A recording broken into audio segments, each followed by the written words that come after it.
Hello everyone, this is Taboo Conspiracy again. This video is intended to prove to the reasonable skeptic that there is no curvature to the Earth. Based on the official numbers, the Earth's alleged curvature should be easily detectable and measurable so that any person with a high zoom camera or a telescope should be able to go out and measure the supposed curvature for themselves. You may laugh, but I actually do have a bachelor's and 2 master's degrees. I took astronomy and geology in college and I did get A's. I know the official model pretty well, but I sincerely believe the evidence of the flat Earth far outweighs the evidence of the spinning globe. At the very least, I hope this video will help you to sense that there's a problem with the official heliocentric model, and that you may start to think for yourselves. Flat Earth is just a form of true skepticism. We don't trust our lying governments, their lackeys, and their many hired propagandists who will spam this video. Academic conformity has rendered too many so-called scientists into mere parrots of their progenitors. No one challenges the official story ever, and if you do, you're ostracized. You'd think that true science would welcome challenges to the official model, like those that will be shown in these experiments. Instead, these fake scientists make fun, demand that you conform, appeal to authority, and respond with stupid arguments like dropping microphones or claiming that ships disappear behind the curvature, even though that claim has been proven false in hundreds of real-life examples. In contrast, Flat Earth says, prove all things. It's funny that Flat Earthers seem to be the only true skeptics nowadays. Those who call themselves skeptics are rightfully skeptical of religion, but have failed to hold their fake sciences to the same level of skepticism. Official science demands that you trust them, and to not investigate their underlying fantastic claims, like most fake religions. In contrast, we flat earthers say, don't trust us. Go out and test it for yourself. Research it on your own. Rely on your own intuition. And this is one thing you will never, ever hear from the globe propagandists. Go out and measure the alleged curvature yourself. In this video, I'm going to share with you 37 of some of my favorite flat earth experiments, tests, and videos from a variety of flat earthers and even globe believers. But each one of these videos debunks the globe model that you've been programmed to believe in since you were a child. It's time to open your eyes and ask why you were indoctrinated from birth to ridicule and reject flat Earth.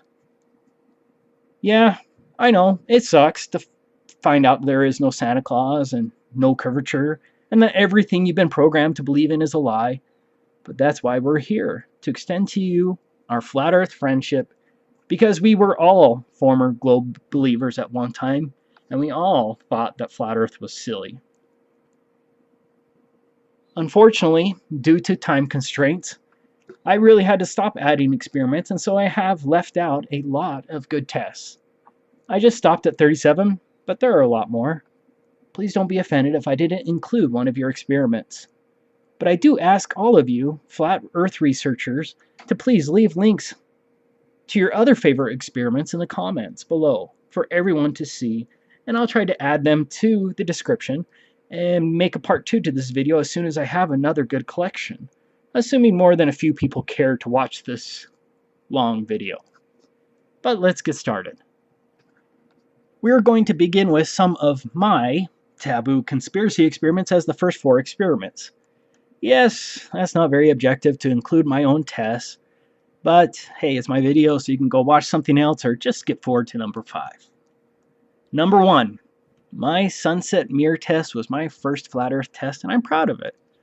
I was not a flat earther at this time, but purchased a Nikon P900, like many others, to see it for myself because I was incredulous, wondering whether flat earthers were faking their experiments. I conducted this test at Willard Bay, Utah on April 16, 2016. I chose this location because my brother claimed to have seen the curvature at this exact reservoir. For the test, I had my wife, at sunset, take a 4-foot mirror and place it in the water at the opposite end of the reservoir. And I filmed the entire thing from 6.3 miles away with a camera height of 32 inches. The 4-foot mirror should have been entirely hidden below the horizon with a target hidden height of 12 feet. These are the official numbers of how much should be hidden by the curvature. This isn't some fake flat Earth math. These numbers have been confirmed by engineering software like AutoCAD as well. You can do the math yourself. It's not 8 inches per mile. It's 8 inches per mile squared. You just need to subtract the alleged globe distance to the horizon first. Sorry, my globe faithful, this is not a mirage. Okay, we're here. That is my wife carrying a mirror along the beach. It's at 6 miles away. Fortunately, it's very windy right now, so I don't even know if you can hear me well. She is walking straight towards the water level, and she's going to put the mirror right at the water, so you can get a perspective of how far away we are.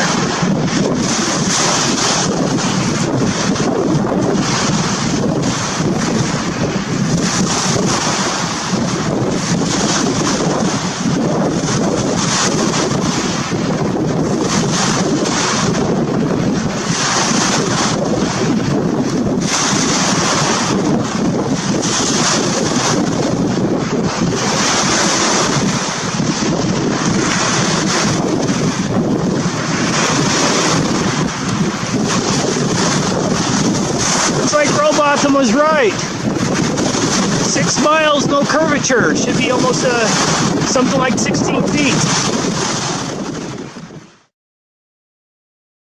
Number 2. My next lake test was even better. It was after this test that I began to call myself a flat earther because the explanations offered by the globe zealots were simply asinine. I did not fake this, and anyone can go do this test, and I urge you to. You just need calm and clear conditions without miraging. The test was at Utah Lake on May 13th, 2016. I filmed my wife 7.53 miles away carrying a spotlight.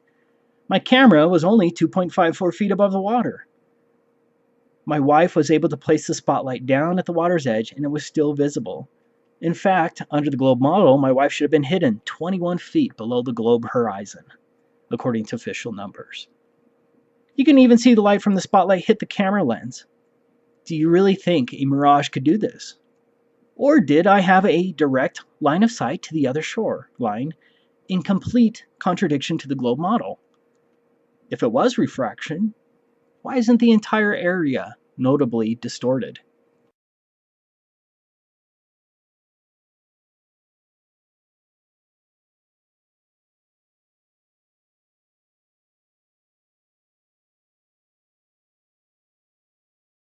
See, I'm actually touching the water with the tripod, and I'm going to be looking out that way. Some other people are out here as well, and let's see if we can see her. Okay, so she's going to break out the spotlight. I hope it is dark enough for us to see her.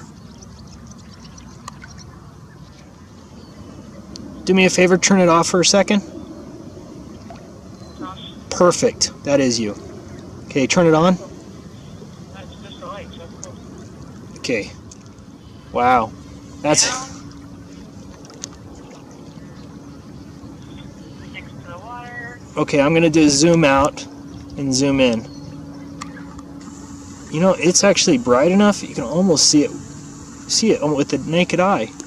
Are you sure? I'm sure you got me, right? Yeah, I mean, you turn it off several times. Oh, there you are. See, I can see you. Oh, I'm zoomed out. Turn it on and off, and I can definitely see you from, you know, without even zooming. How close is it to the water? I was at arm's length, or arm's length. Okay. Lower down now. Yeah, turn it on, because I can't see it. Oh, sorry. See it? Yes. Okay. On. Next to the water. Next to... Touching the water. Okay. Yeah, you definitely see it. On. Can't you see a miracle? The stars are close. Can you make a wish while they circle us? We're not spinning any ball. They're all wrong for this.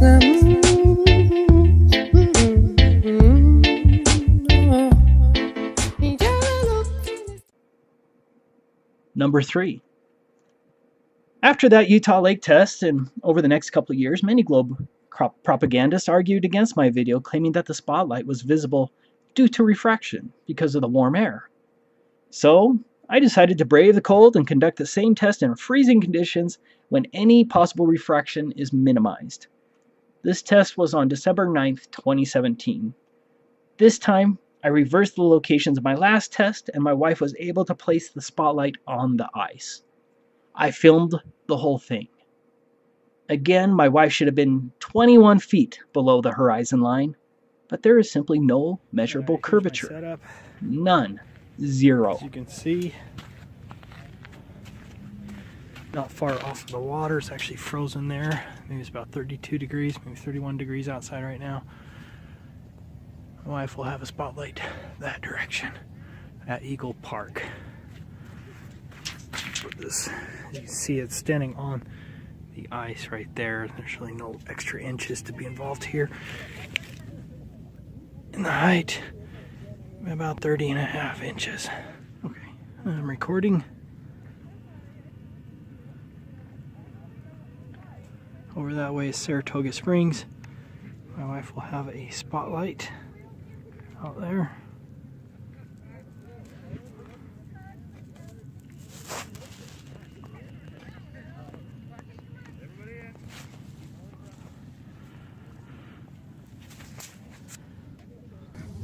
Wait a second. Turn it off. I found you. Turn it on. Yeah, you're in between lights. Okay, I found you. Are you out to the water's edge yet? Yeah, I'm out to the, well, not to the end of the peninsula. Well, you don't need to go all the way. I see you just until you get to a water's edge. Because, you know, get as much distance as... You want to be at the water's edge? Yeah. Okay. And all you have to do is now lower... You're at, where's it at? Like, shoulder, chest high, or? It's on the ice. Do you see it? I just see glowing. But yeah, I can see a reflection in the water sometimes. Shine it on the water a bit.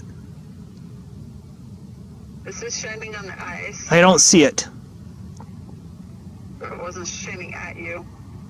Now I see a reflection. Okay. Before it dies or anything, can you lower it as far as you can go? Just tell me, kind of speak out and tell me where it's at. Okay, do you see it? Yes. Okay. Do you still see it? Yes. Do you still see it? Yeah. You still see it? Yeah. It is on the ice right now. The edge of the light is on the ice.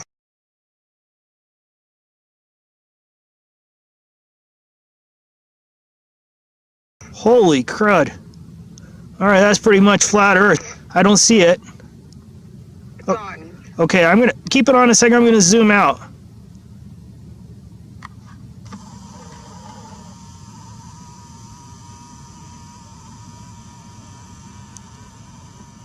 Be sure to grab your GPS coordinates right where we're doing this. Okay. So you have it on the... It is on the ice. Do you still see it? Yeah, I do. So I'll turn it off. It's off. Yep. It's on. Okay, I'm gonna zoom out again.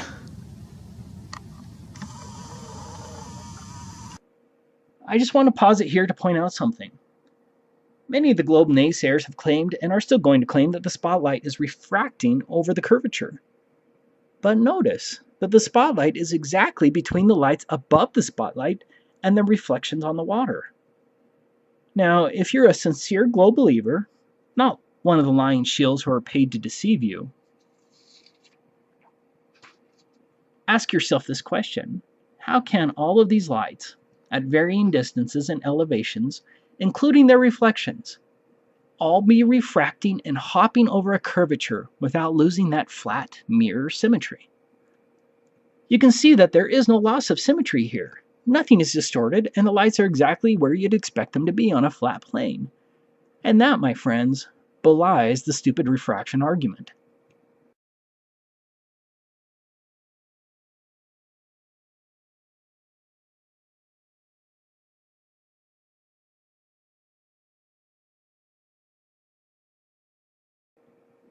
Number 4.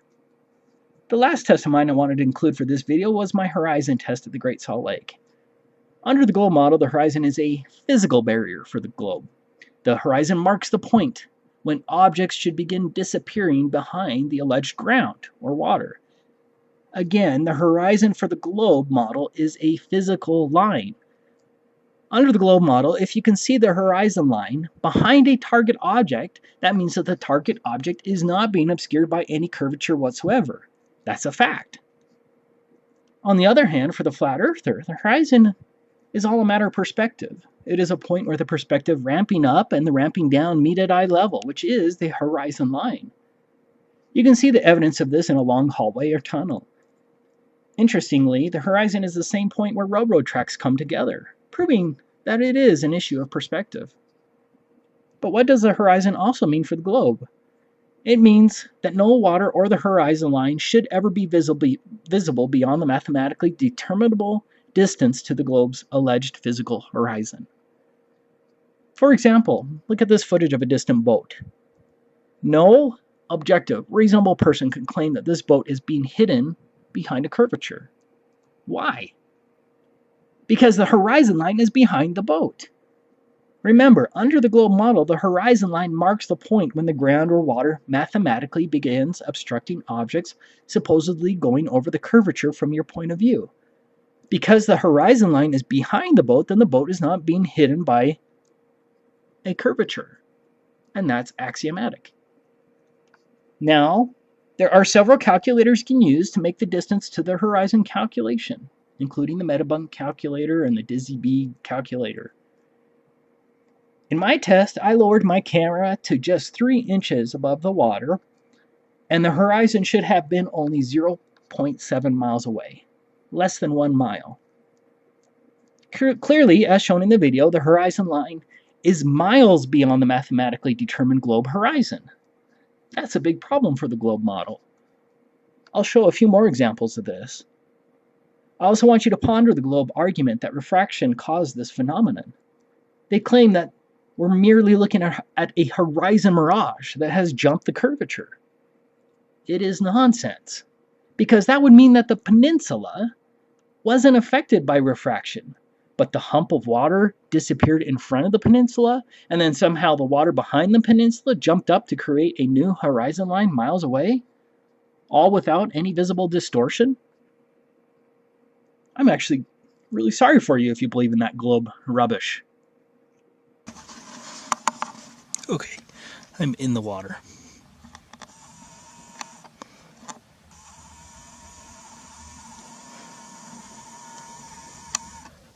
A little scary, but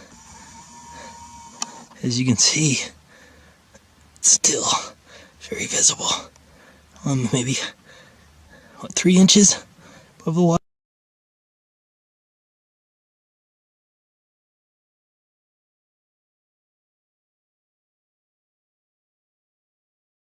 My hand's absolutely in the water right now. I'm going to pull out my cell phone and show it to you. Oh shit, my strap's going in. It's going to be all yucky.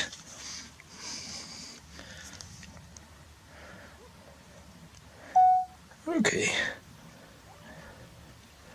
You can see there's the water. It's beyond that point. 1.3 miles away. I'm actually in the water. See, the waves are going past me. Just a few inches. The width of the camera in the water. You can still see beyond, especially when I zoom in.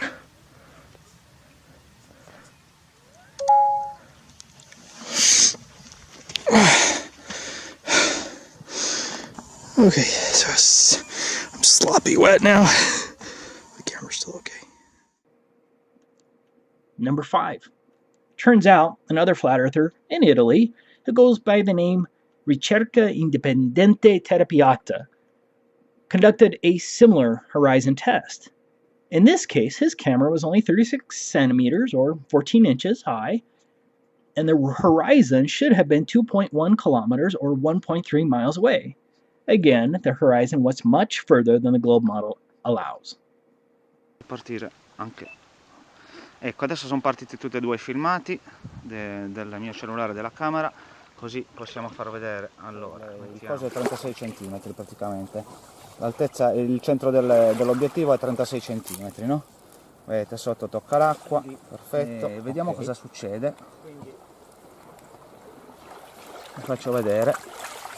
Vedete, quella è la punta, vedete che si vede del mare dietro quell'orizzonte, vedete che l'orizzonte prosegue, quella costa che c'è dietro è a, non mi ricordo, 4-5 km, quella costa che c'è dietro, e questa punta più vicina è a 2,37 mi sembra, no? Però dove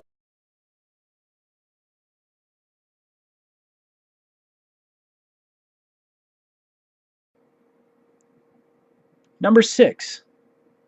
Our next proof comes from our flat earth friend in Finland with the YouTube channel Sexy, Hot, and Right Shaped Flat Earth.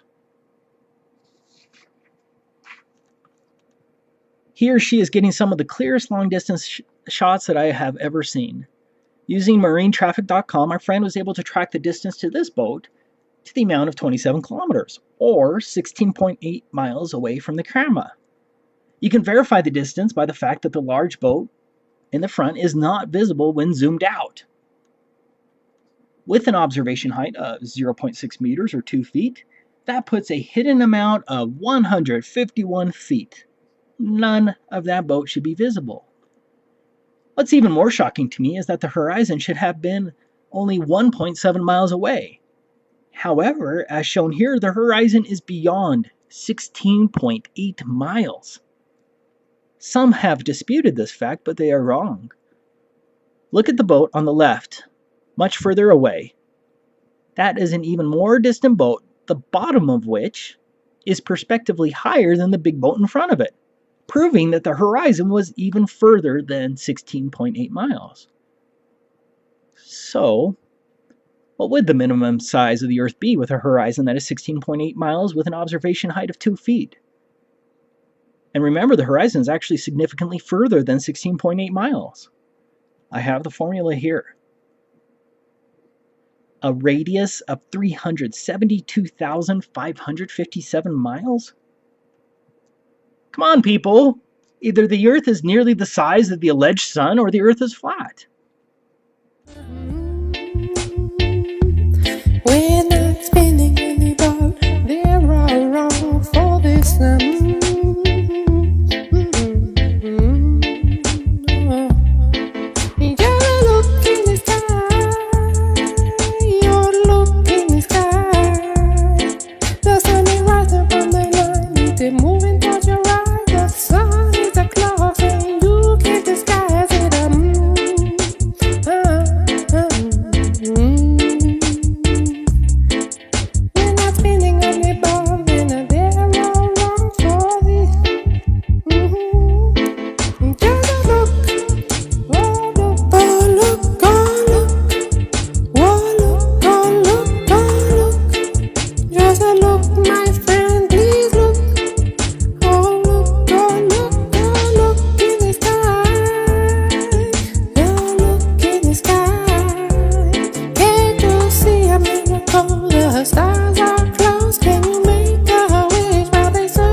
Number 7.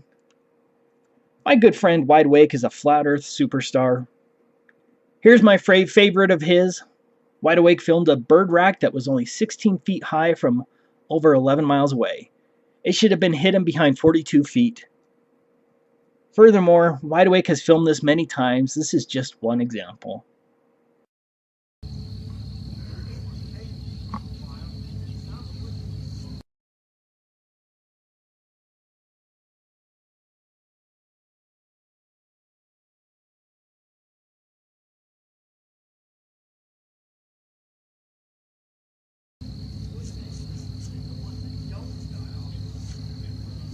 Billy Steel Rack.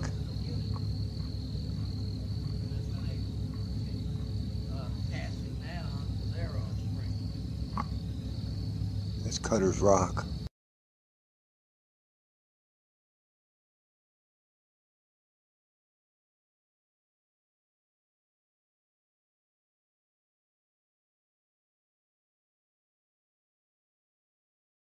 We're going to get on the other side to see what the sign says. See which bird rack this is. But we are way offshore. It just says Cutter's Rock. Okay, so this is Cutter's Rock. Whoa.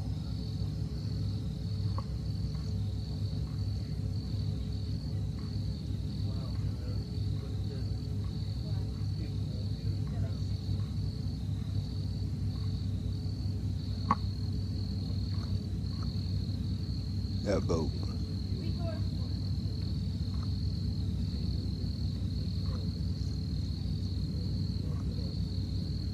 Yeehaw.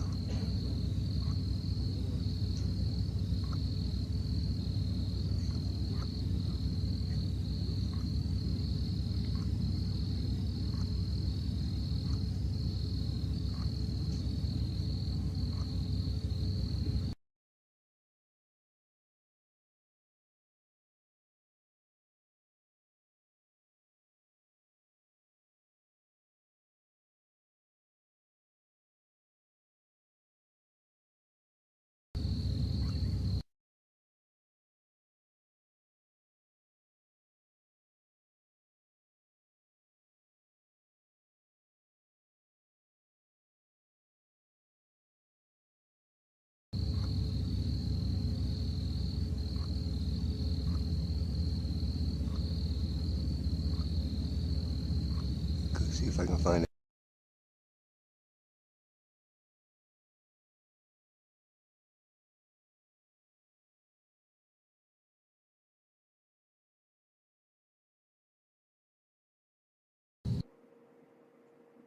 Number 8.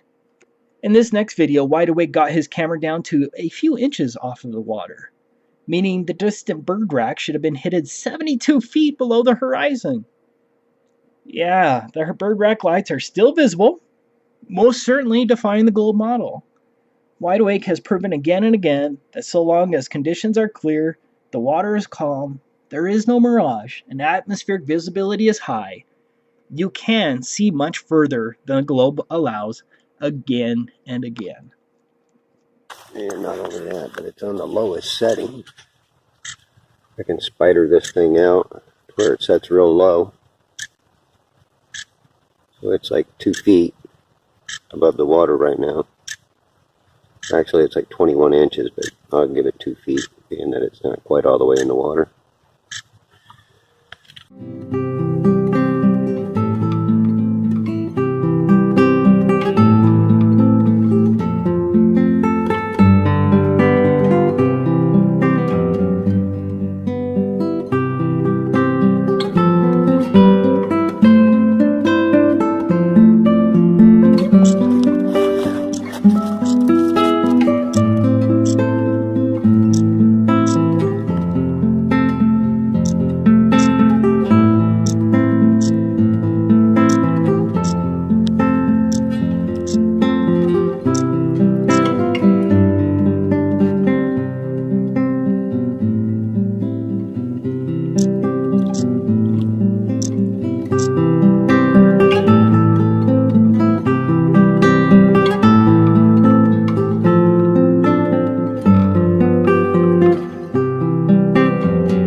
But these 3 lights are, like I said, the first one there on the left is 3.5 miles. The one in the middle is 7.5 to 8 miles away, and the one to the right is 11 miles. And this is why I say you need to have the proper lighting. Everything needs to be right. The air is dry. I don't have all that humidity causing the distortion, causing the miraging and the mirroring.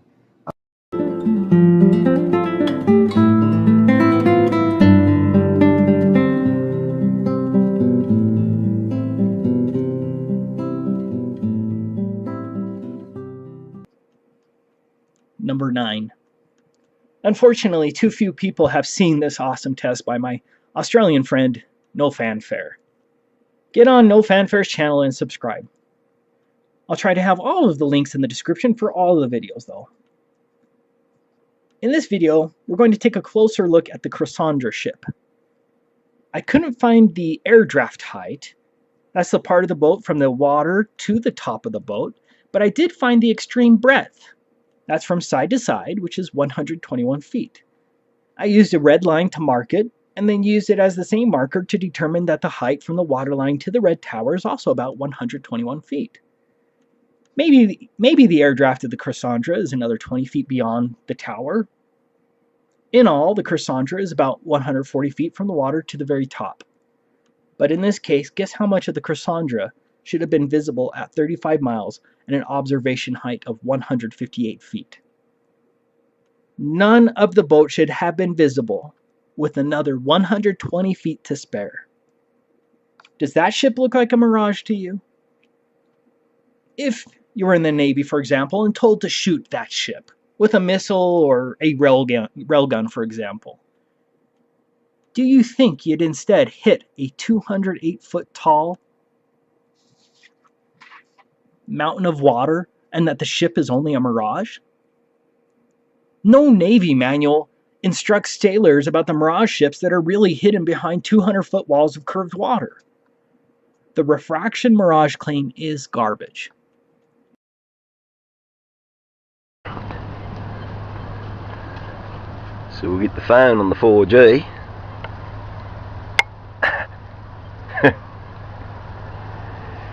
We'll get the phone on the 4G and we'll do a Bluetooth tether over to the laptop here. And we'll get on the ship tracker. We'll track ships. Get the pictures of the ships on the ship tracker. And then back over to the P900.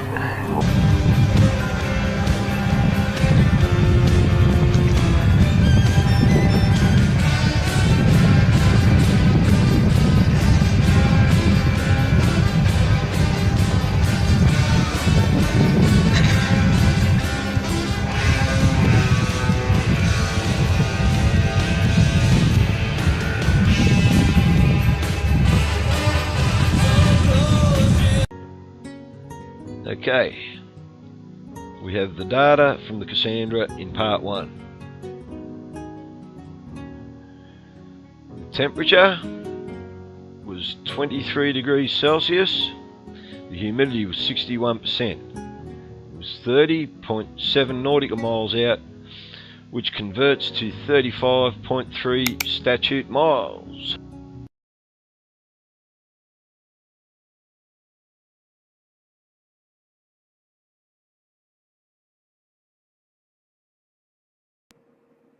Number 10.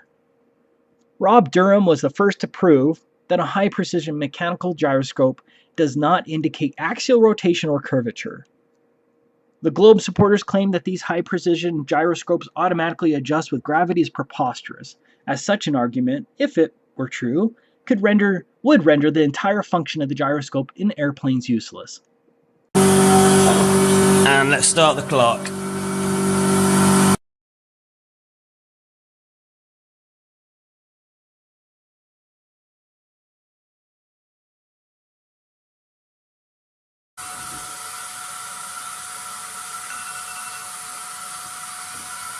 Okay, that's 15 minutes up.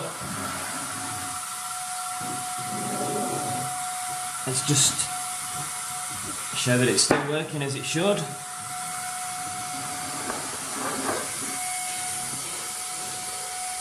$270.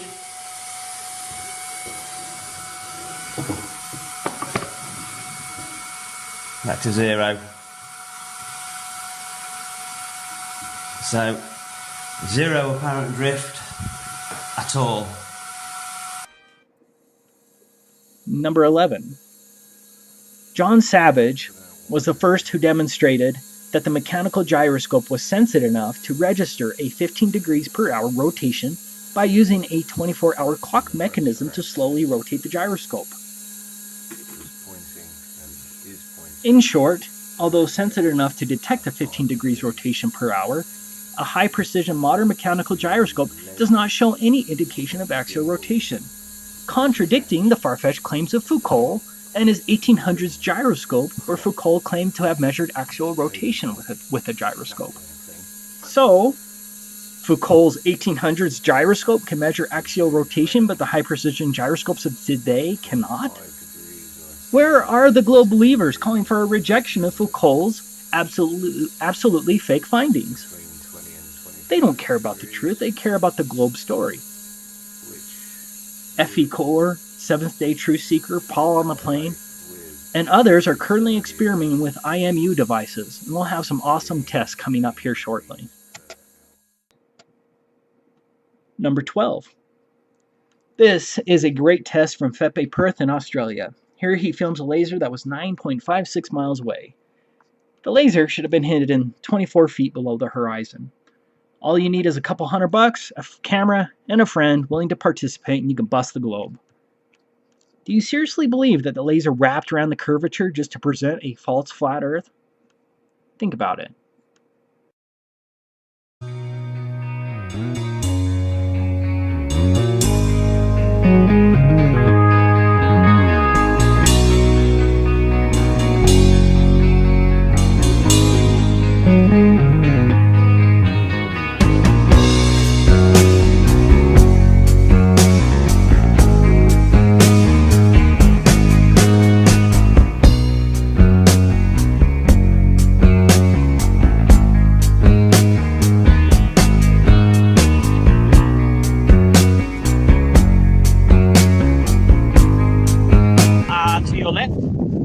Yes, there. To your right, there.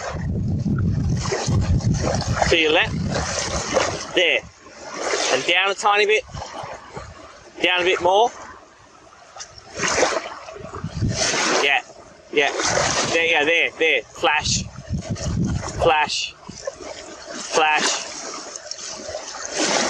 Let me just check that the camera's getting it. Yeah, camera's getting good flash. Yeah, that's a good one. Oh, that's great. Yeah, that's working really well. As you saw, the blue laser was easily visible.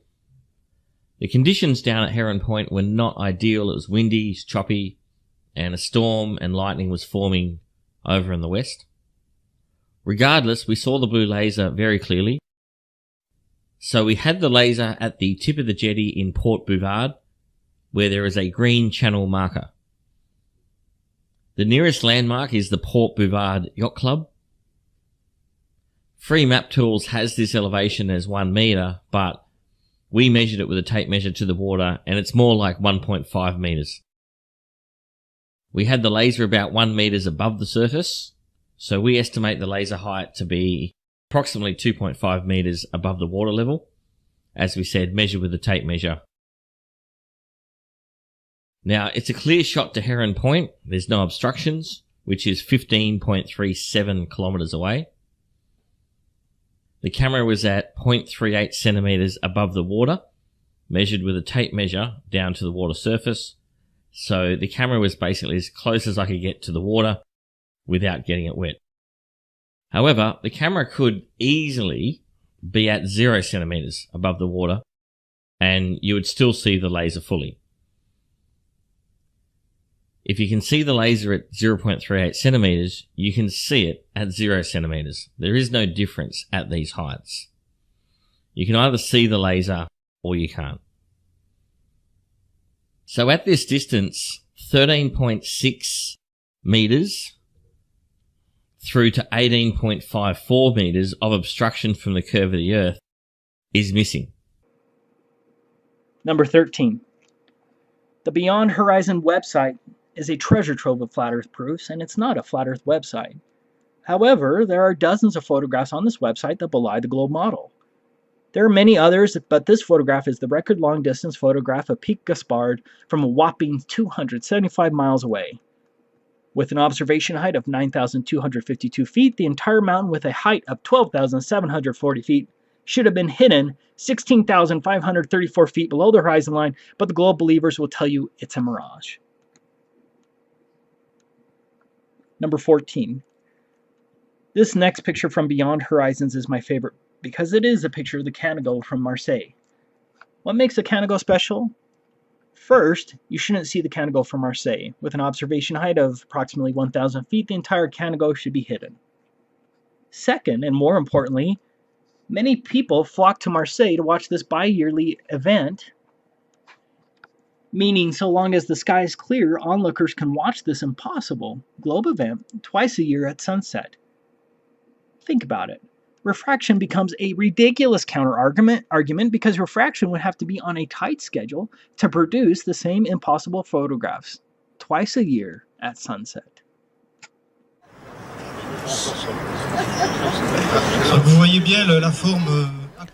Alright, turn that volume down.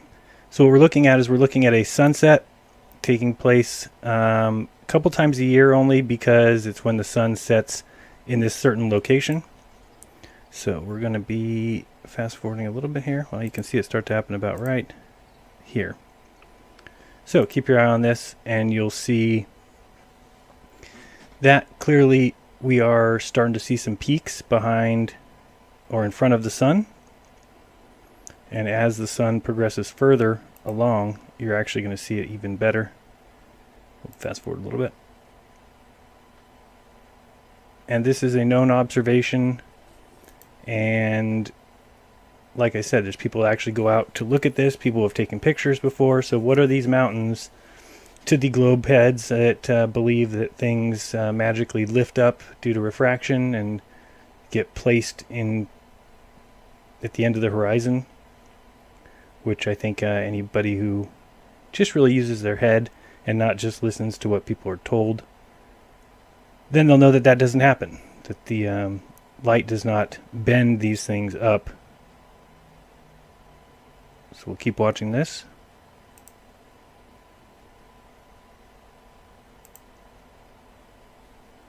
Then we're going to go back over to... So these are the kind of things that, of course, they're not going to be able to answer, so they're just going to have to resort to calling people names, saying that they're stupid, simply because they don't believe what they're told when they do. So you'll see here that peak there is the Canago Peak, the one we were looking at. So what we're going to do now is we're going to go jump over real quick and look at the... See if I can find it. My browser. Here we go. Okay.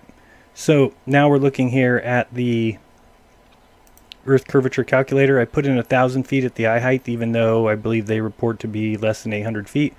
Let's put in 1,000 feet for fun. Target distance is 163 miles is the peak of that mountain. Calculate that out and we get 10,296 feet below the horizon. So again, that mountain is 8,500 feet at the very tip top.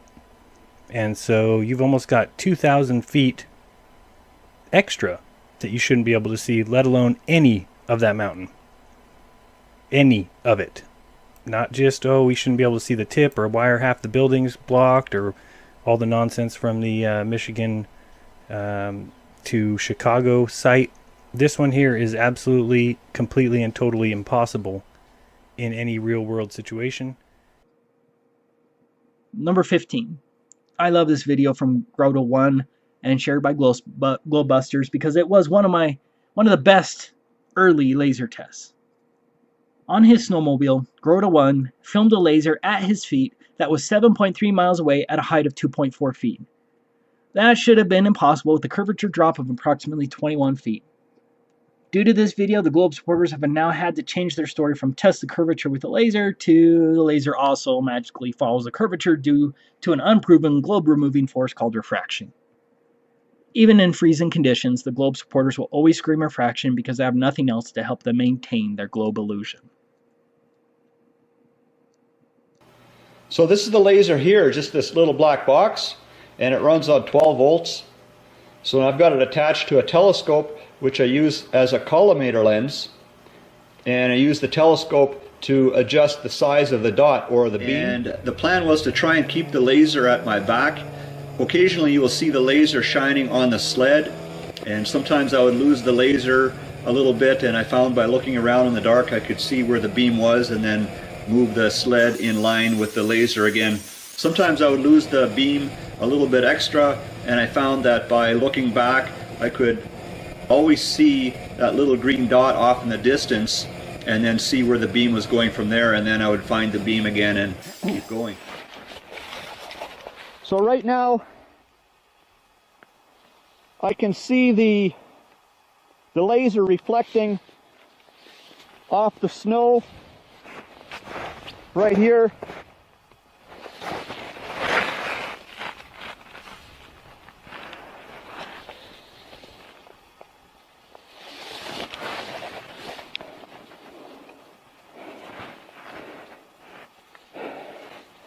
It's so dim, it doesn't light up my hand very much, but it does light up my hand a bit.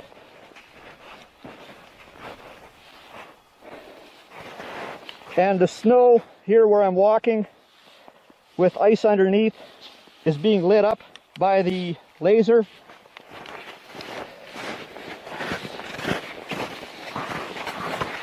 Okay, so this is about 7 or 8 miles.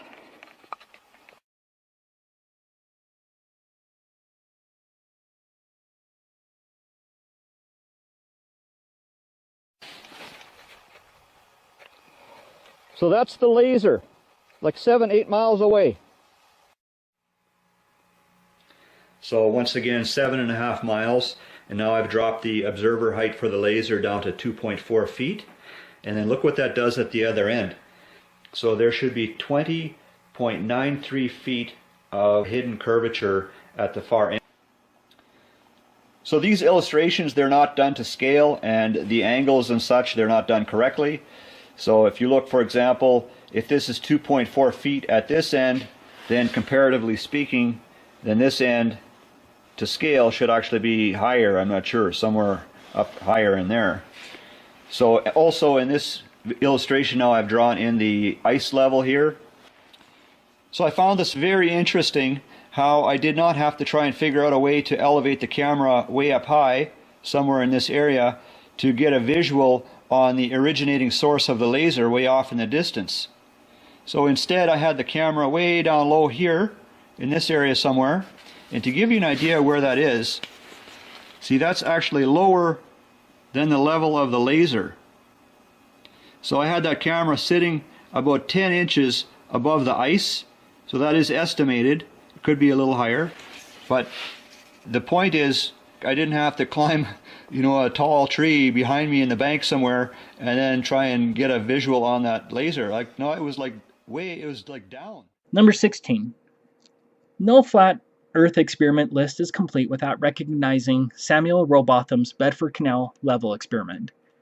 His experiment is a classic because he was the first to detail that you could see much further than should be possible under the globe model. Rowbotham positioned his telescope a few inches above the water and demonstrated that a small boat remained constantly visible for the full 6 miles to Welney Bridge, whereas had the water surface been curved with the accepted circumference of a ball Earth, the top of the mast should have been some 11 feet below the line of sight. Many people called Rowbotham a liar. Turns out, Rowbotham was right, as everyone can repeat Rowbotham's tests. Fortunately, now we have high-zoom cameras that record the entire event, which can also be shared online to everyone, something that Rowbotham didn't have access to. My tests at Willard Bay and Utah Lake were 6.3 miles and 7.56 miles respectively, further than Rowbotham's 6 miles. Many other tests have also confirmed that the fact that Rowbotham was right. Zetetic astronomy should be read by everyone, as Rowbotham has a dozen tests that we should all perform with modern equipment. Here's a clip from a video by Seventh Day Truth Seeker. In Cambridge County, England, there is an artificial canal called the Old Bedford. It is approximately 20 miles in length. Rowbotham arranged to have a boat with a flag on it that was exactly 5 feet above the surface of the water. The boat was rowed to Welney Bridge, which was exactly 6 statute miles in a straight line from Rowbotham, who had waded into the water. Rowbotham stood in the middle of the canal with a telescope exactly 8 inches above the surface of the water. In looking through the eyepiece of the telescope and observing the receding boat during the whole period required to sail to Welney Bridge, quote, "The flag and the boat were distinctly visible throughout the whole distance," close quote. If the earth were round, as it is supposed, the flag should not have been visible to Rowbotham. The boat and flag should have been 11 feet 8 inches below the horizon as depicted in the diagram below. Rowbotham explains the depiction in the diagram above. Quote, "Let AB represent the arc of water 6 miles long, and AC the line of sight. The point of contact with the arc would be at T, a distance of 1 mile from the observer at A. From T to the bridge at B would be 5 miles, and the curvature from T to B would be 16 feet 8 inches. The top of the flag on the boat, which was 5 feet high, would have been 11 feet 8 inches below the horizon T, and altogether out of sight. Such a condition was not observed." Close quote. Rowbotham was able to see the flag and boat for the entire 6-mile journey in the canal, all the way to the bridge, as depicted in the diagram below. The fact that Rowbotham was able to see the flag and boat for the entire 6 miles proves that the earth is flat. Number 17. These were some great curvature tests conducted by CBS in New Zealand. Turns out that New Zealand also has 0 curvature. How about that? Somehow flat earthers continue to always find the flat spots. Soon the Globe supporters will be calling the earth a buckyball. Thank you, CBS. I remembered a local legend I'd heard a while back but dismissed as nonsense. Rumour has it that on a clear day, with everything in the sky just right, you can see all the way to the South Island, and that's much further and much bigger than wee Kapiti Island. So I decided to take a drive around the Wellington coast with my camera and a couple of lenses to test this legend out. I'm going to show each place I drive to in Google Earth and take a few photos so you know it all. Zooming out and over the South Island. They're a bit further away than I thought. Yeah, that's quite a distance. That's 93 and 81 miles. I had no idea they were that far. Okay, I found this on the web. It's to help measure curvature, and it takes into account the height above sea level that you're measuring from. As you can see, the 12 feet, that corresponds to the height on the jetty that I took these photos. Wow, so from the Days Bay Wharf, Manukau should be obscured up to 1604 meters, so that only leaves 1,000 meters that we should be seeing, but it seems we can see pretty much all the way down to sea level. That's a whole mile which should be obscured by the horizon. I don't think we're seeing that. Let's go back to those first shots we took at Orfido Bay, because one of those has got a perfect profile, missing the mountain to the right a little bit, but we should be able to figure out what's what. Check this out. I'll end the video with this. Make up your own mind.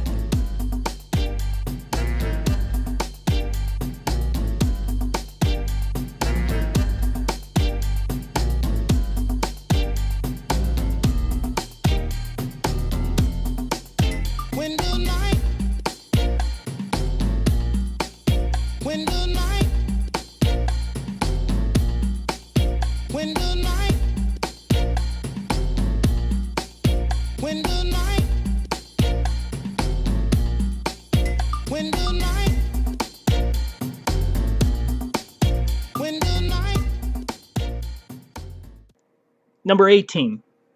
Phuket Word's dam footage quickly ended the falsities of the Globe supporters who were claiming that they were taking pictures of the curvature, when they were only taking pictures of miraging and refraction.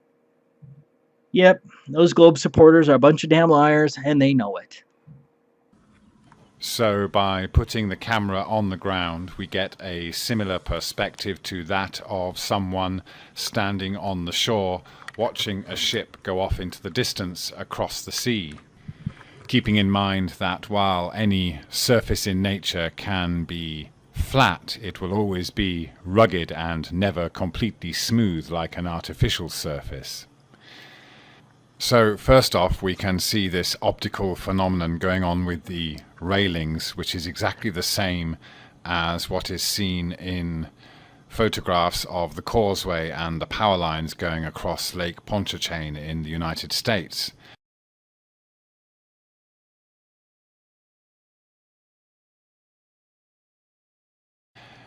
With the claim that this is proof of curvature, when in fact we can see exactly the same thing happening here with these railings. We are below the railings and they appear to bend down towards this band of convergence. The yellow line is the camera's eye level, and the camera's quite level now, so we can see that there is this band of convergence above what appears to be this horizon line of the surface.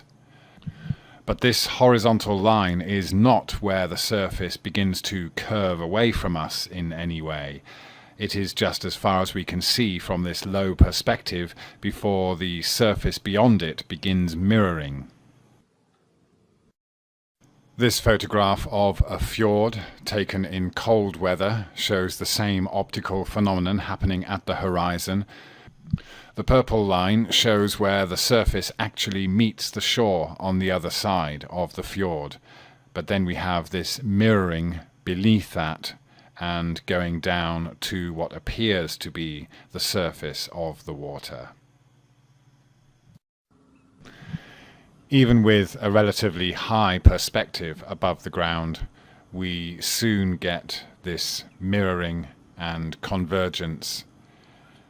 And we'll see as we bring the camera down that the apparent horizon, that hard line of the surface, will come closer to us.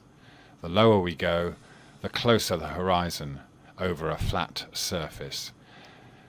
The surface is still there, sorry about the camera, but it is now mirroring.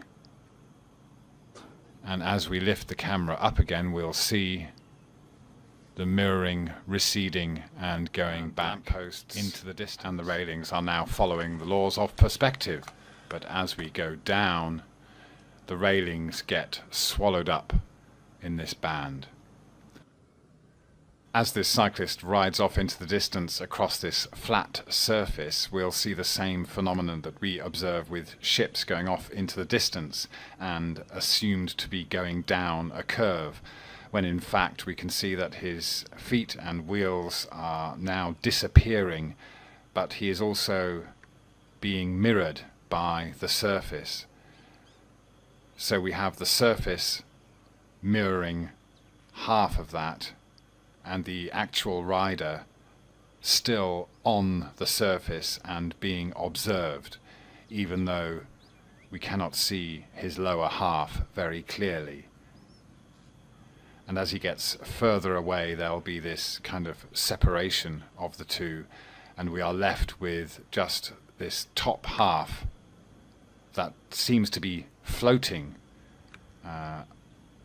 above this band of convergence or mirroring from the surface. And this, we will see in a moment, is what we actually see at sunset.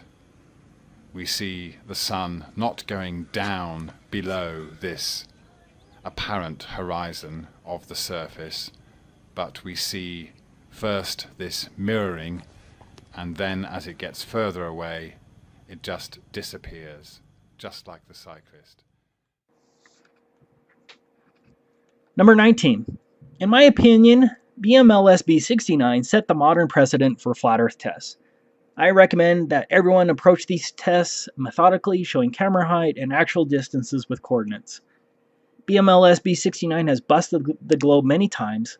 In this video, BMLSB 69 filmed an oil platform 9.41 miles away at an observation height of 1 foot. The platform should have been hidden behind 42 feet of curvature. None of the platform is being obscured. And how do I know that? Because the horizon line is obviously behind the platform. Remember that fact, as it's useful in many videos. I just made a video on the subject, but BMLSB 69's results are even more shocking when you apply the distance to the horizon test. At 1 foot elevation, the horizon should have been only 1.2 miles away. As you can clearly see, the horizon is beyond 9.41 miles, or more than 7.8 times further than the globe model allows. Again, some have contended that it's refraction, but I really want you to think about it. The refraction would have somehow caused the Earth's bulge and the horizon line to disappear in front of the platform, and then reappear behind the platforms at approximately 10 times the distance it should have been. Furthermore, refraction performed this miracle without distorting the platforms between these refraction zones. That's some magical refraction, and it's utter nonsense.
Number 20.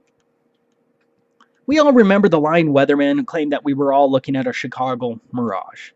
Until I found this photo from Grandmere State Park. This is from Joshua Nowicki, and what you're seeing here is a mirage. We typically would not be able to see this from the Lake Michigan shore. We talked about this last night.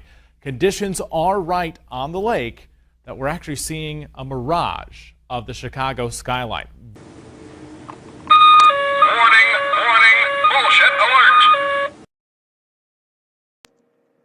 I think most of us investigating the flat Earth had BS alarms go off at that time when we realized that they were lying to us. Good Times for All has taken some amazing photographs and time lapses of the Chicago skyline. These photos are impossible under the globe model. Of course, the globe supporter will claim that it's refraction, but the fact that the time lapse shows no rising of the skyline and no other evidence of distortion proves that refraction was not the cause of these impossible globe photos.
Number 21.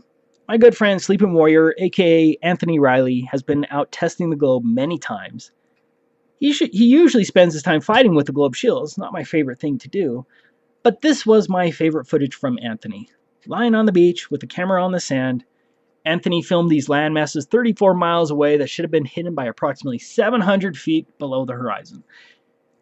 Thanks, Anthony.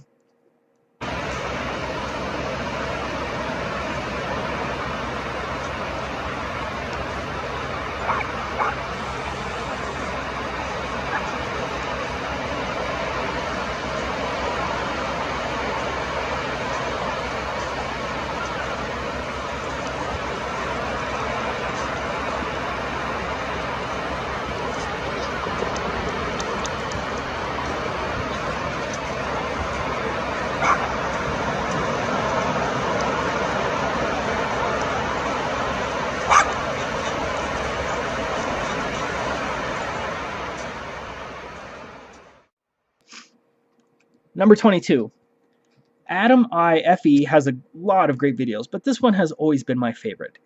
Here he filmed a strangely shaped building 21 miles away that should have been entirely hidden below the supposed curvature. This footage today, and what we've got with I'm going to show you in a minute, not only is going to prove there's no curve, we're going to destroy the globe argument of refraction, where this ridiculous argument where this image is refracted and projected back round the curve to give the impression the earth is flat, but really it's not, it's a ball. Just nonsense. But we're going to prove that is what it is. Just utter fucking nonsense. Here's the Blacknall Lighthouse here. I'm looking 21 miles. First bridge. Second bridge. Then the tall building at the docks. 20, was it? 21.36 miles. I'm glad it wasn't 33. 21 miles, we'll say. Alright, we're looking at the channel. It's just absurd, really. Anyway, let's check the footage. All it is, I'm going to be panning out. Nothing glamorous. I'm just panning out from that location and showing my location.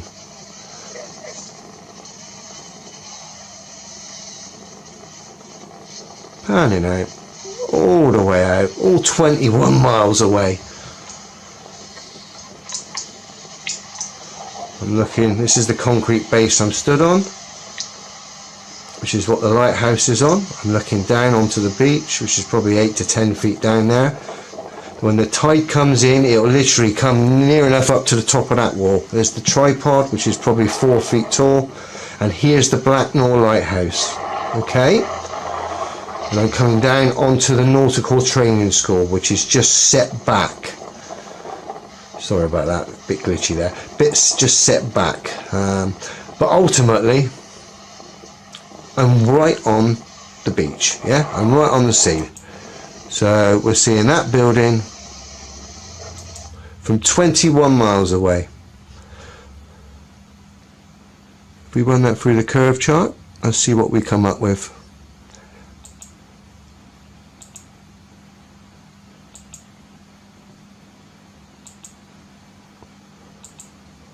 I've given myself a viewer height of 10 feet. Target distance 21 miles. Bearing in mind, let me zoom out and just straighten that. Bearing in mind, I'm stood pretty much at sea level. Although I'm not on the beach, I'm at the base of the lighthouse. I'm viewing something which is pretty much sea level. It's almost ideal. Literally the identical conditions. It's a dock with a building on a concrete foundation base, so they're pretty much the same, but I'm giving myself a viewer height of 10 feet, a little bit extra. We calculate it, and essentially the target should have been hidden. 195 feet should have been hidden. Can you see that there? That building, I was told by the lady at the docks, is 65 meters. That's 195 feet. Essentially, the whole of that building should not have been seen. None of it. And we pretty much can see all of it. There is some miraging, I get that, but we can pretty much see all of it, yeah? Now what makes this really interesting is when we go to this. We've seen a 21-mile distance. Lovely. Now we're going to do the elevation stats on that to cross-reference. Let me just get that here a minute. I've gone from Black Nor Lighthouse, this is so telling, to Sharpness Docks, Dock Road, Sharpness, Berkeley. The journey, I'm not really interested in it because it's a walk. It says 28 miles, but that's because I've done it on walk to get the elevation stats. But what really is the giveaway, I've gone up 860 feet. I've come down 860 feet. Notice, flat, plain. Here's the elevation of the journey. I'm looking up the channel. I'm at the lighthouse, viewing the dock building. It's showing us sea is fucking level, excuse the swearing. And it's showing the elevation of my journey. But ultimately, the elevation stats are confirming what I'm viewing. That basically there is no curve, and that I should be seeing that building based on these elevation stats, because these elevation stats are confirming my observations. There is no curve. Yeah? Like I said, I went up 860 feet, I came down 860 feet. It's telling me, from my point of reference to the building, there's no difference in elevation, and it confirms that. Get this nonsense off here. Number 23. Auguste Piccard was an aeronaut who managed to get 10 miles into the air, higher than commercial flights and about the same height of the cruising altitude of the Concorde. How did Auguste Piccard describe the Earth at 10 miles height? It seemed a flat disk with upturned edge. Number 24. These Russian aeronauts got even higher at 11.8 miles. That's 62,304 feet and more than 2,000 feet higher than the maximum cruising altitude of the Concorde. How did these Russians describe the Earth? Quote, looking down, they tried in vain to detect any curvature of the Earth's horizon. End quote. Number 25. This footage from Felix Baumgartner destroys the globe. Although due to the repeated use of fisheye lenses, I think it was intended to reinforce the globe.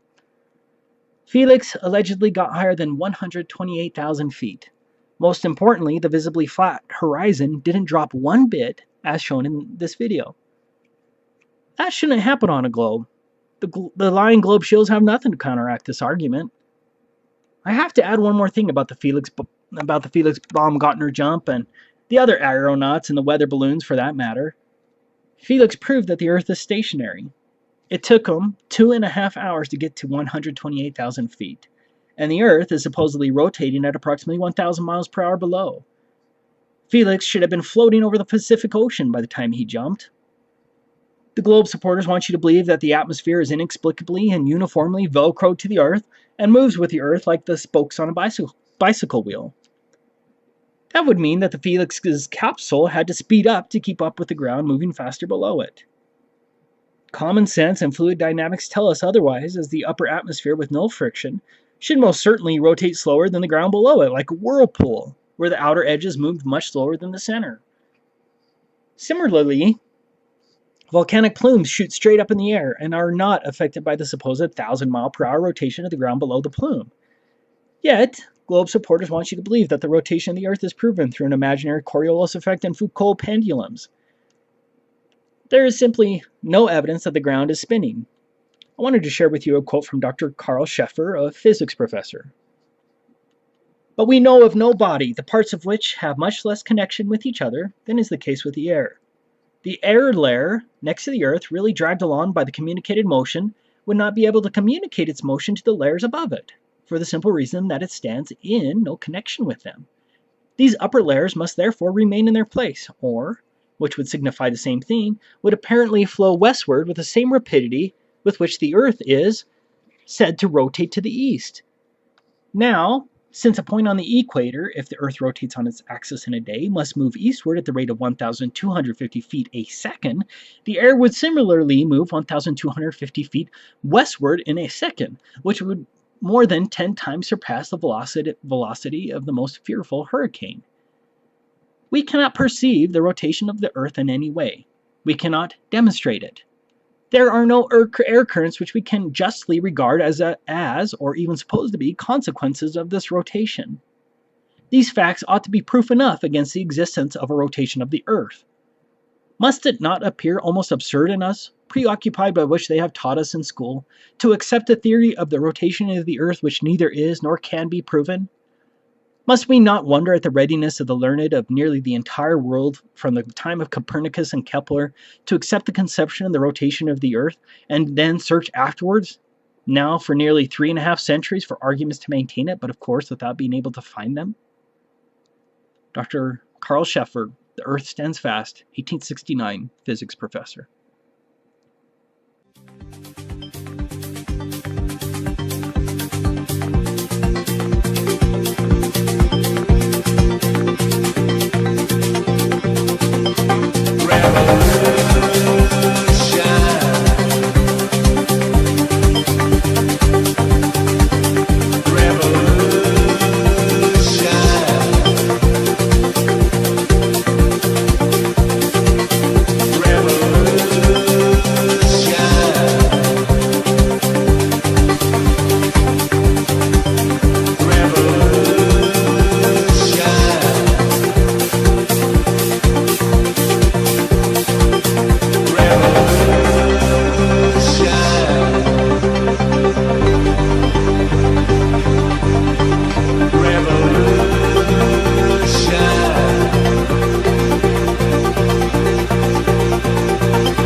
Number 26.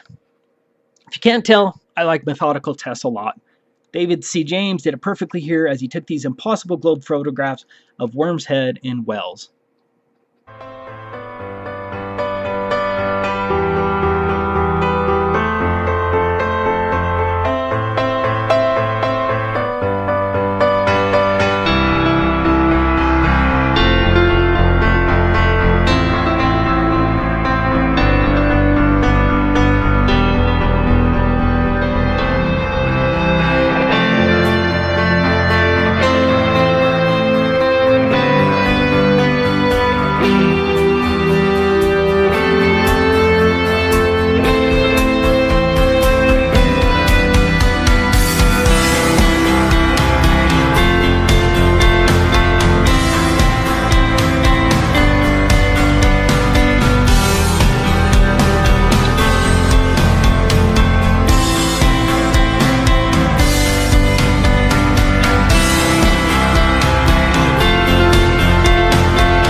Number 27. Rob Skiba is one of the most eloquent flat earthers. Kudos to him. He just doesn't talk. He actually goes out and conducts thought-provoking experiments. Rob Skiba had a great test taking a boat out to Chicago, evincing the lensing effect, but for this video I just wanted to address his home, skyline, and sunset tests. I went on Amazon and I got these plastic magnifying sheets and came up with another way of doing the same thing using the sheet right here. Set the city up, a little cutout of the city, and now I've got the big magnifying glass sheet. Bring the camera right up to the lens. See, that's the normal view of the city. Now let's back up again. The science is the same of that of a lens. Here's a simple example. So if you're looking at Chicago here, The atmosphere really is acting like a lens. yes, Atmosphere really is acting like a lens, and this is how much of the city is missing due to the lensing effect, the magnification of the atmosphere. You're missing, a good portion of the city just by pulling my iPhone back on a 3-foot long desk. That's how much I lost of the city. And as with any scientific experiment, you always try to improve upon what you did before. So I got some foam core, made a little housing for the magnifying sheet, and pasted the city on the back there, and I made it as 2 separate pieces so that I could flex it as necessary, because I think that there are different types of atmospheric conditions that would allow for more magnification versus less magnification. So in this scenario you have more magnification, and in this one you have less. And for this one I decided to put the Toronto skyline into my little box here. And let's try it again. Okay, we're all the way up against the glass. Now let's zoom across the lake. And wow, look at that. The lower portions start to disappear. Now let's zoom back in to get a little closer to the one that Captain Baltard was talking about here. And wow, look at this. Here's his image on the right, and here's my image on the left. Missing the lower portions of the city had nothing to do with curvature whatsoever. And this, of course, is my answer to the meme that you've all seen being passed around on Facebook showing the missing part of buildings is absolute proof of the curve. No, not really. But, okay, here's the part I really wanted to show you guys. I was already in the process of modifying my experiment, so here's what I came up with. I've got my magnifying sheet frame, and I created a little stand to paste the sun on it and keep it the same height over the flat surface of a table, so the sun is always going to be parallel with the surface. And check this out. Alright, here's the first test of a sun moving over a flat surface, and with no atmospheric magnification it does what we might expect it would. It gets smaller as it goes away from us. Alright, now let's see what happens when we add in our atmospheric magnification. Again, water and refraction. Water causes magnification and refraction, right? So let's bring the sun back. Oh, check this out. Refraction bends the light downward. It made the sun set on a parallel surface. As it was moving parallel, the same height, the whole way over a flat surface, the refraction caused the sun to set. Not only that, well, let's bring in the beginning of that little test, and we see that it maintained pretty much the same size too. Pretty close. And of course that's because as it's moving away, the magnification is still taking place, and so even though the sun's further away than it was in the beginning of the test, the magnification basically preserved the same size, and the refraction made it set.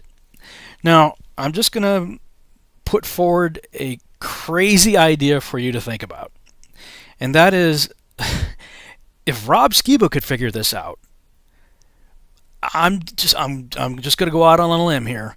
I think it's quite possible that the creator of the cosmos could have figured out the same thing and engineered our beautiful sunsets, thanks to all that water he placed in our atmosphere. Number 28. DITRH's channel was instrumental in convincing me of the flat Earth. He has so many awesome videos. One of my favorite tests of his was his demonstration of how perspective is the cause of the sunsets on a flat Earth. Of course, the sun isn't a floating light bulb and is probably intangible, but his test clearly shows how perspective plays a role, while the globe supporter would falsely claim that perspective has no effect on how we see the sun rise and set.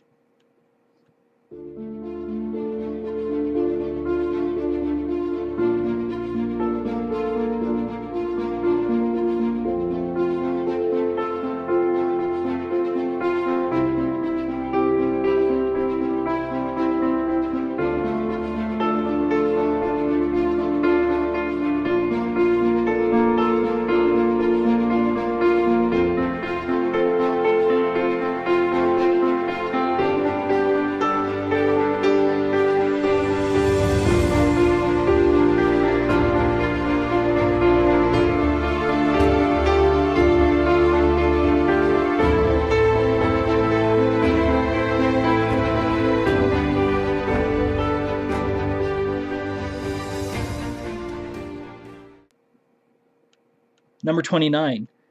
Good Times for All also conducted a great test in a warehouse and proved that a sunset is possible on a flat Earth as he makes the light from the flashlight disappear on a flat surface. What's interesting is that his sunset matches exactly what we see in reality, as I showed with my actual sunset footage.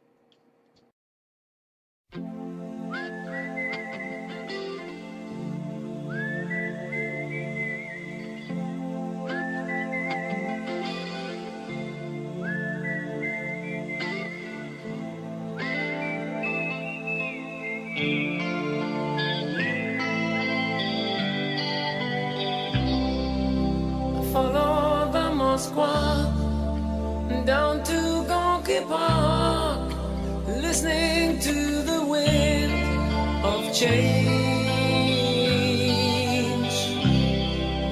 An August summer night, soldiers passing by.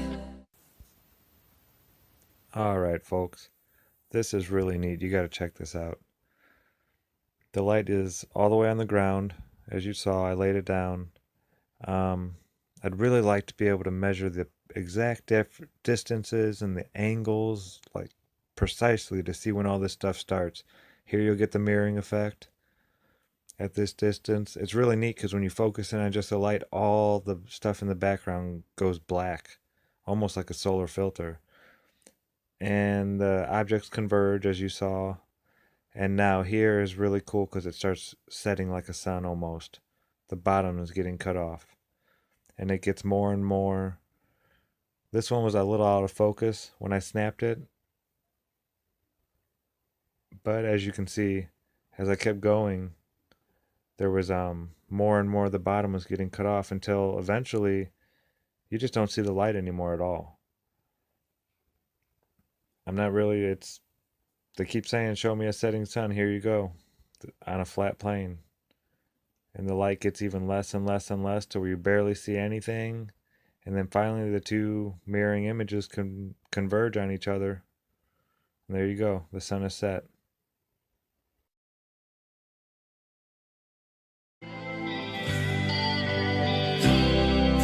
The world is closing in. Did you ever think that we could be so close, like brothers? The future's in the air, can feel it everywhere. I'm blowing with the wind of change. Take me to the magic of the moment on a glory night, where the children of tomorrow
change blows straight into that phase of time.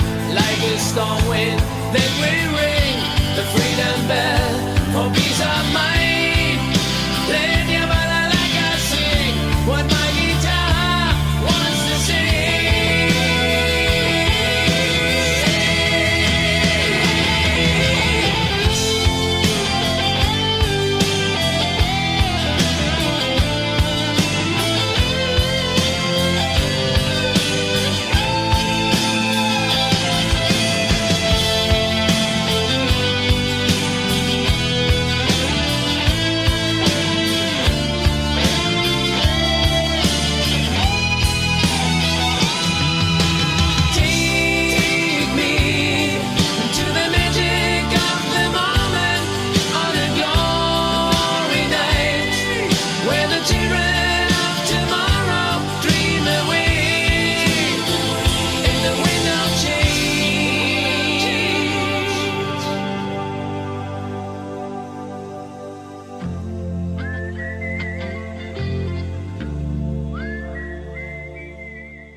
Number 30.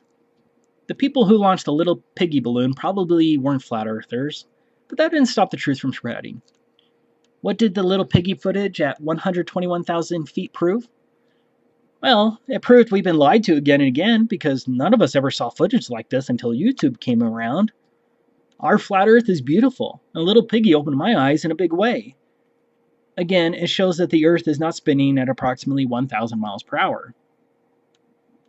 I do agree with Jaron from Jaronism in that maybe at a certain altitude it may be possible to see a possible plate Earth rounded at the edges, like rising above a hula hoop, based on just how our vision works. In addition, the sun's light on the Earth would still presumably create a rounded or circular light. Would the roundness of the sun's light on the atmosphere be caught on camera and appear circular? I don't know what that elevation would be. It's all difficult to determine because all camera lenses have a slight distortion. Regardless, I love this footage, but I'm sure you've all seen this many times, so I won't dwell on it. Number 31. I have to also add the dog cam footage. Personally, I think the sun isn't a tangible object, but more like a rainbow that doesn't lose its angular size and is like a projection, maybe even beyond our comprehension. Regardless, this footage is impossible with the sun 93 million miles away, and I don't care how the globe shills spin it.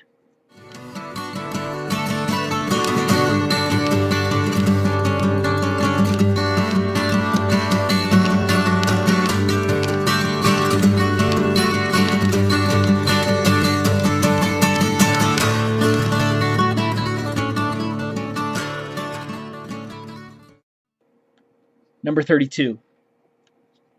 I recently shared this messy FN90s test on my channel. There are a few things I love about this test. First, the reflection of the lighthouse is seen on the water when there's supposed to be a curvature drop of 177 feet. Second, the lighthouse shouldn't be seen at all, as it should be hidden 152 feet below the horizon. Third, the light obviously hits the camera lens. That means that the refraction excuse supposedly also caused the light from the lighthouse to bend over the curvature to hit the camera. How much proof do you need to let go of your imaginary globe?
Di San Vito, eccolo qua.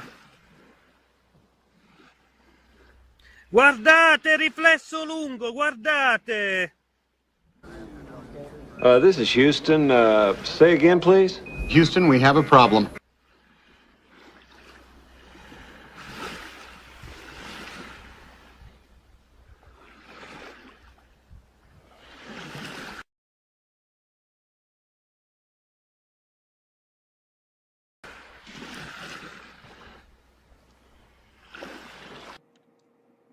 I saved number 33 for the US government. Turns out that the US government proved the Earth was flat with a navigational system called LORAN. In short, the US government built radio towers near the ocean that would send out radio signals hundreds of miles across the ocean. Boats could then use the radio waves to triangulate their position. It's a brilliant invention. What's the problem? The bulge of water between the points could be taller than 13 miles, which would most certainly block the radio waves. To counter this argument, the globe supporters would claim that these radio waves hug the curvature over mountains of water several times taller than Everest. Do you believe it? That radio waves wouldn't be blocked by a 13-mile tall bulge of water? Interestingly, LORAN C was specifically developed not to read skywave propagation. Quote, the skywave, therefore, is generally regarded as a nuisance, and the LORAN C system has been designed in part to minimize the possible influence of skywaves on ground wave reception and tracking. Quote. LORAN C also proves that GPS does not have to come from space satellites. All they had to do was give LORAN C a new name. Operating 24 hours a day, numerous nations maintain a network of LORAN transmitting stations to service the major shipping lanes. There are a pair here, for example, Sisconset and Bodie Island.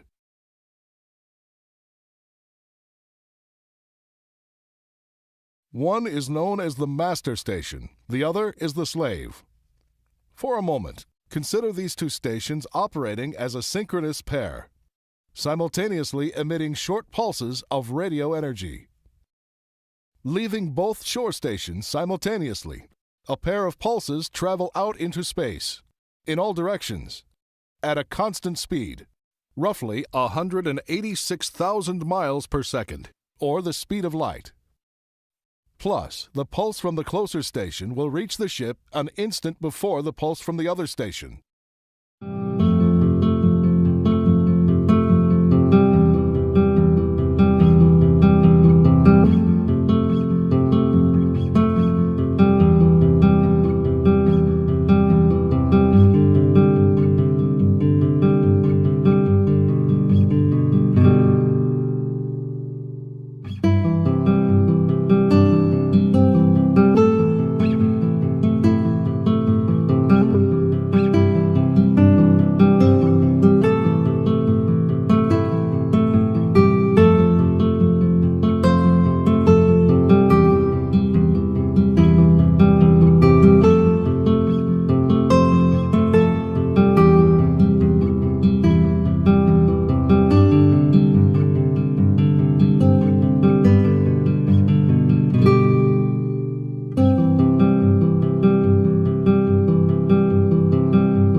Number 34. Of course, the Skunk Bay time-lapse was not a flat Earth video. However, this unequivocally proved atmospheric distortion of the horizon line. The atmosphere can cause distant objects to stretch, to compress, to mirror, and to be obscured by a false horizon line. You can see it all. However, what you don't see are objects arcing over from behind a curvature due to refraction. Unfortunately, dishonest globe propagandists use atmospheric distortion as proof of curvature when it clearly is not. I have repeated this demand on many occasions to the globe faithful. Produce one video of an object geometrically hidden behind a hill, which then arcs over a hill due only to refraction. To date, no globe supporter has produced the arcing over a hill proof, and the flat Earth proofs keep rolling in.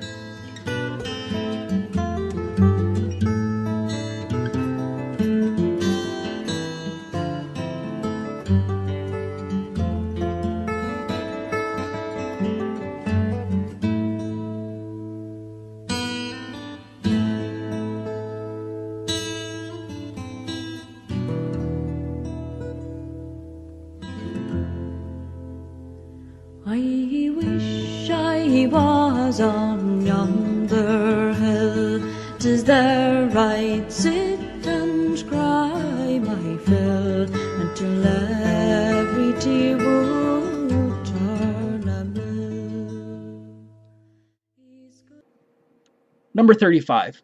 In this video, Ranty Flat Earth, who has been doing unbelievable work proving the flat Earth, shows us a shore-to-shore line-of-sight video of distant buildings at a distance of 19 miles. With an observation height of 6 feet and a target hidden height of 171 feet, none of these buildings should be seen, and you can see down to the shore.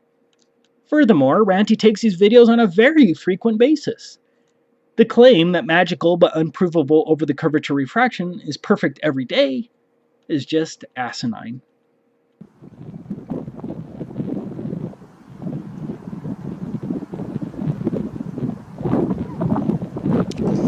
Actually, that wasn't Walney Lighthouse, this is Walney Lighthouse here.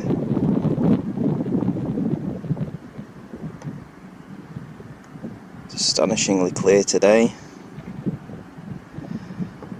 This is Barrow Town Hall, with the medical building that's there, etc, etc.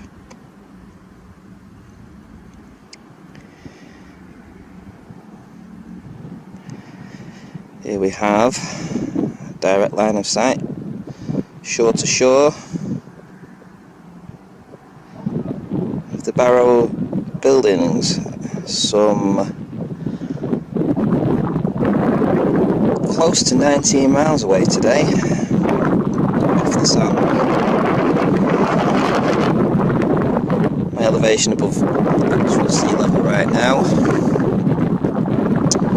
is approximately 6 feet, and we know that because of this post and the viewings that I've done before next to it. You can see where the horizon is, and you can see that the tide is almost up to that. So from an elevation of 6 feet, close to 19 miles, we are seeing shore to shore. Number 36. Flat Earth investigators now have a new tool to debunk the globe, infrared, and we are seeing some spectacular Flat Earth results. I do love this video I have playing right now from J. Tolan Media 1. Here, he is filming Las Vegas, 191 miles away at 28,000 feet with an infrared filter. It's obvious that there is no ball arcing downward from this view. The city isn't on some ball bending away with buildings angled away from the camera. The Earth is a flat plane. Be sure to check out his channel. But for this video, we're going to take a closer look at a concrete and repeatable test from FE photographer who filmed an island 19.6 miles away. 141 feet should have been hidden below the horizon, and it appears as though you can see the entire island with a maximum land height of 95 feet.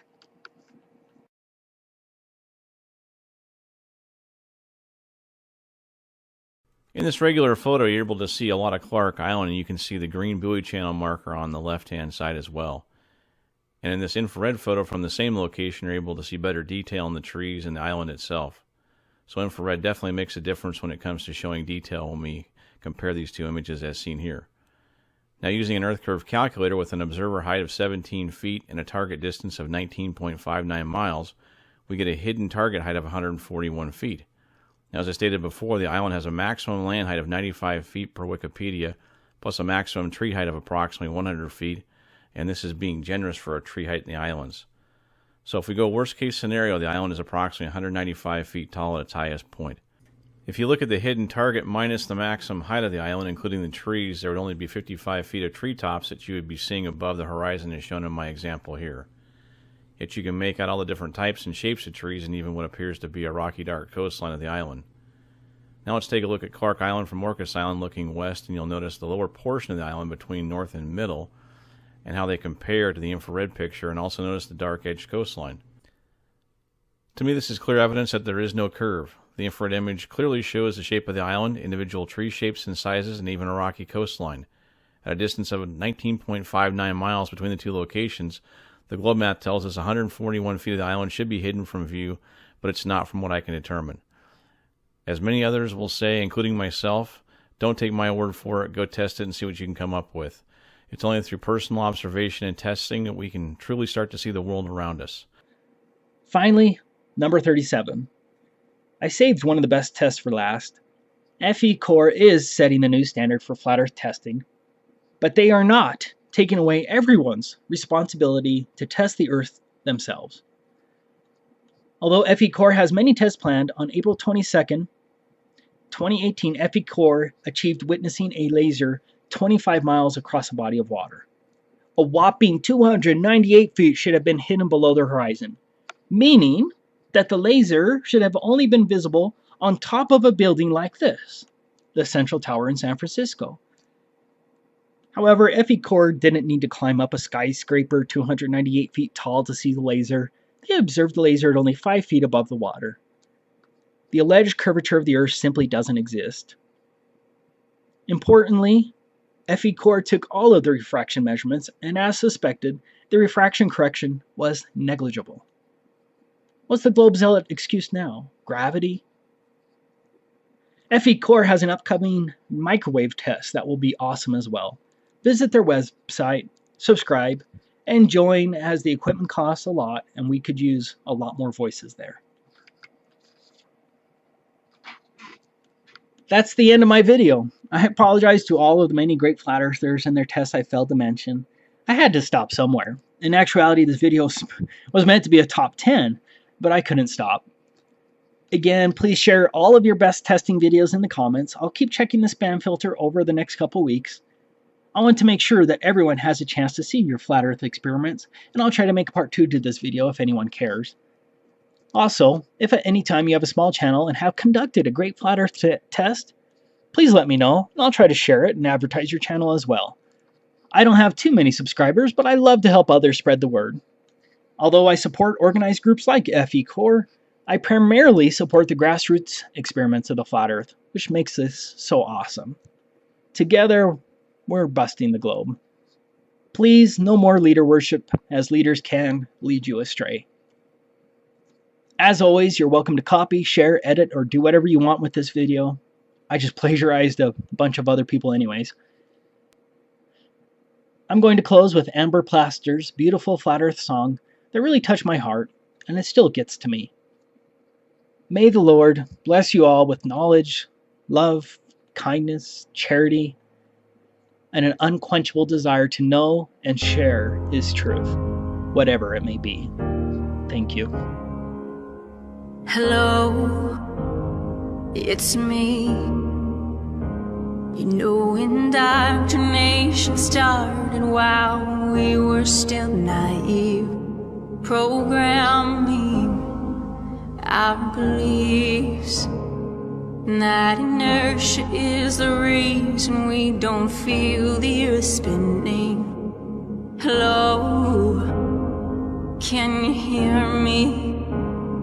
Did you ever stop to question the confession of gravity as a theory?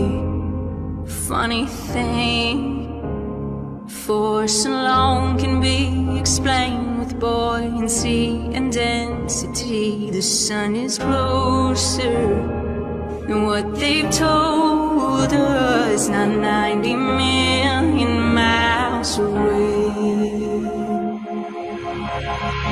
Hello from the inside. I'm here to tell you not to lie. And there never was a space probe, and those planets you've left so wandering stars. Operation Fishbowl.